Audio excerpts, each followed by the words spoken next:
Hi everyone, this is Brittany Powers and this is my Module 11 assignment for AEP 858. For this assignment, we looked at a case study called Everyday Counts. First, we will consider the facts. The people involved were myself, Mr. Rhodes, the principal, Dr. Newman, the superintendent, Karen, an 11th grade student and her parents, school guidance counselor, Tyrone, a 10th grade student and his parents, Christina, who is a freshman student, her parents, as well as her church minister. Carl is a 10th grade student, his parents.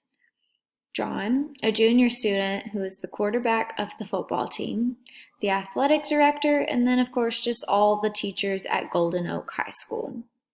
This story happened right after Christmas at the beginning of the second semester. So what happened? Mr. Rhodes is a first-year principal at Golden Oak High. It's a school with a low turnover rate and mostly veteran teachers of 10 or more years. The superintendent, Dr. Newman, is pressing Mr. Rhodes to address the low attendance issue at the school building. They have the lowest attendance of any high school in the district. Mr. Rhodes allows the semester to pass, then analyzes the school's attendance rates. He identified 5 students who had missed more than 10 days in the first semester alone: Karen, Tyrone, Christina, Carl, and John. Karen has a history of good attendance and excellent grades. She was reportedly married at the beginning of the school year, though, and since then, her attendance has dropped as well as her grades. Tyrone has showed average progress in his classes, but he has missed 14 days of school, and 2 full weeks of absences were due to family trips. Next, 3 separate times, Christina had missed 4 straight days in a row. The school received letters written by a church minister explaining that she was attending out-of-town church trips, and she missed 2 major exams during that time, and her grades are actually struggling. Christina's algebra teacher requested a meeting with her parents. Next, Carl. He has missed random days, but often. He attends regular classes in the beginning of the school day and then takes a bus to vocational classes in the afternoon. Now, a truant officer actually visited Carl's home and learned that his dad does not support regular attendance and would even accept it if Carl follows in his father's footsteps and does not finish high school. Our last student in this case study is John. He misses school every Tuesday and Thursday afternoon to attend physical therapy. He also misses Friday afternoons during football season. The reason is so that John can continue playing football and remain well rested for his football games, even though he received an injury early on in the year. The athletic director has requested all of this, and his teachers have signed off on it. The legal issues involved. Our states may require parents to send their children to school. If Karen is married, she is no longer dependent, and so the state will not be able to enforce her parents to enforce Karen to go to school. Last, Carl has the right to drop out of school. Next, Our ethical issues are that teachers are not following district policies. Teachers and athletic directors are prioritizing football over John's education. Next, the principal does have a responsibility to uphold district values and help students achieve.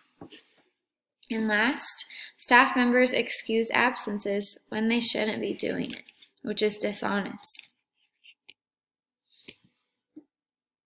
To synthesize this situation in one sentence, veteran teachers do not uphold district policies and a school's attendance rates struggle. So let's look at what we know and what we should know that will be helpful about the people, place, and program in this case study. First, people. We know that Mr. Rhodes is a first-year principal. We know that Karen is an 11th grade student who is newly married, who is missing mostly Mondays and Fridays. She has a history of academic success but has recently been struggling with grades and even failed to take her midterm exam. Karen's parents, we know that they requested conferences with the teachers. Next student, Tyrone. We know he's in 10th grade in the honors program and has shown average progress in his classes. Tyrone's parents, we know that they travel often and are eager to provide enriching experiences. They seem to value school since they require him to make up all his missed work. Next student is Christina. We know that she attends out-of-town church meetings and is missing a great deal of school and important exams. Her grades are struggling. Carl, we know that he's in 10th grade and he's attending vocational school in the afternoons. We know that his parents do not value attendance and that his dad dropped out of school and has a job that's actually waiting for Carl. John, he's a junior student and the quarterback of the football team. Earlier in the year, he faced an injury and he has to do physical therapy in order to have his doctor's release to play football anymore. The athletic director, we know that he requested that John miss Friday afternoons on top of those Tuesday and Thursday afternoons to rest for his football games. What we know about the demographics in this case study is that mostly the school is made up of white people. There hasn't been a great history of ethnicity, but recently there's been an infiltration of Hispanic families and Asian families. We also know that the demographics are made up of mostly middle-class families, some families in poverty, and some high-income families as well. What we don't know about the people in this case study, really, I'm thinking a lot about the guidance counselor and what is her involvement in these cases. Has there even been any involvement from the guidance counselor? Next, I'm curious about Christina's family. Are they aware of how her church trips are influencing her grades, that she's missing tests? Also, what is her religion? That could be a helpful insight to have about her situation, especially before meeting with families. Next student, John. I would like to know about John's academic progress. He is missing a lot of school. Are his grades struggling because of that? And then last, how many teachers at Golden Oak High School are inappropriately excusing absences? What I would like to know about the place, or what I do know about the place, is that it's called Oak Grove High School. And it's in a community that's adjacent to the metropolitan area. What I know about the program is it's a public high school. They have a strong football program, and they serve grades 9 through 12th. So let's review the information. Could the conflict, the situation, or the decisions that I make be damaging to stakeholders or the community? Yes, I believe most oftentimes this is a risk. The risk here is that the students with excessive absences are facing a challenge to their academic success.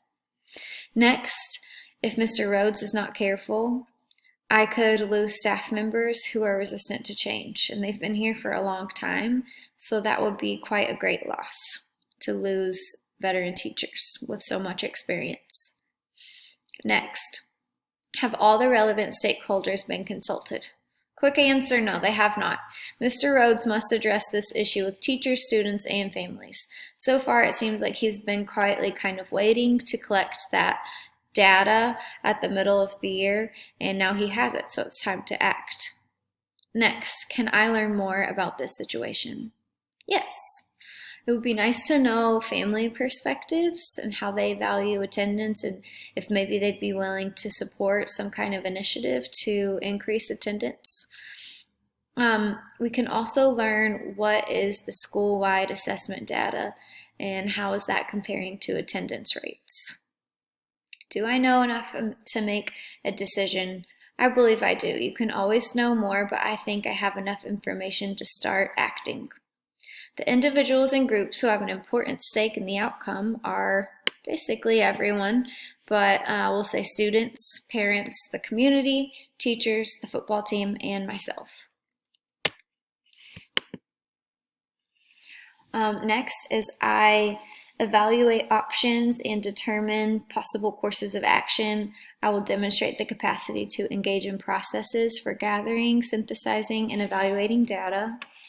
I won't do this in all the options that I identify, but I will in one in particular. I will demonstrate my capacity to develop and implement management, communication, school level governance, and operation systems. I will also use data ethically and equitably to develop a multi-year school resource plan aligned to the school's goals and priorities. And last, I will advocate for resources and the support of our needs. So here are some of my options. Number 1, avoid conflict, let the situation play out. Hope my superintendent does not find out. Number 2, call an emergency staff meeting. Explain that we have the worst attendance in the district. Explain that this area will now be closely monitored and anyone who does not follow protocol will be written up. Option 3, explain to the staff members at the next meeting that our district attendance policy needs to be understood and kind of walk through what that looks like. Also explain to staff members that students have been struggling in this area. Encourage staff members to follow the protocol. Email families about the importance of attendance and explain how it impacts grades. Encourage families to get their students to school. And last, I will start an incentive program that rewards students for regular attendance. Option 4.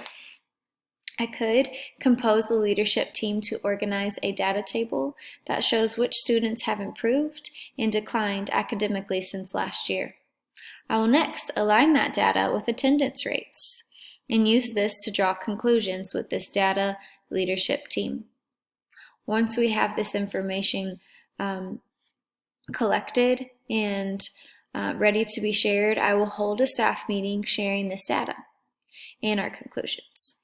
Next, I'll provide training on district policies, and for the remainder of the year, require that staff members submit every excused absence to the office for review, not just unexcused absences.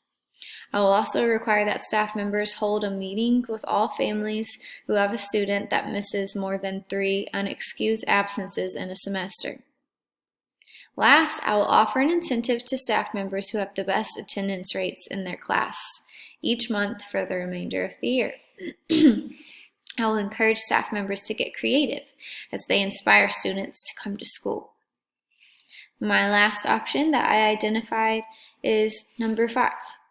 I will hold a Coming to School is Cool campaign in which teachers compete by subject area to develop plans to raise school attendance rates. So what I mean by subject area is like the math teachers compete, the English teachers compete, and so on. Teachers in classes who have the best attendance rates will earn prizes and recognition. I would make a request beforehand to PTO to collect donations and prizes for this.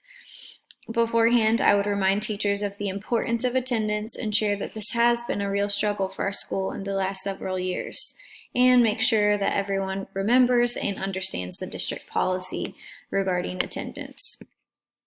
I will hold private meetings with all the teachers who have not been following policy and really ask for their support in this area. I will issue a kind but firm warning. I'll also ask the office to notify me directly of any students who miss more than 3 days of school, especially if it's consecutive. When this happens, I will request that those teachers contact families and have a meeting with them. After 5 absences, I will request that families come into the school for a conference with the teacher and myself. Time to evaluate the pros and cons of each option. Option number 1. I would support teachers through creating positive working conditions, and I would get to avoid conflict. The cons involve my failure to promote academic success and personal well-being of each student. I would also fail to support every student and adult's learning and development, as well as I would possibly face a reprimand from my superintendent for doing nothing about the attendance struggle. Option number 2. The pros are this option could possibly raise attendance rates. The cons